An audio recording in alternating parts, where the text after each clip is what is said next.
If you want to assign a ringtone to a contact on POCO F7 Pro, then first of all we're gonna open the phone app. After that, make sure that you are in contacts, of course, in the bottom right corner.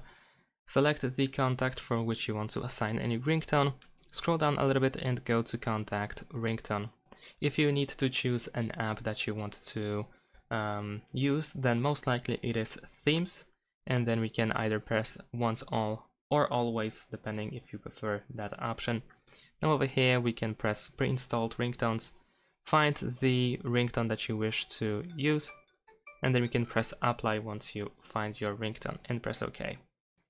And that is all. Now if you don't have that option, actually you should have that option even if you have the contact saved on a SIM card, but if for some reason you cannot change the contact ringtone or something, it might be due to the contact being saved on a SIM card.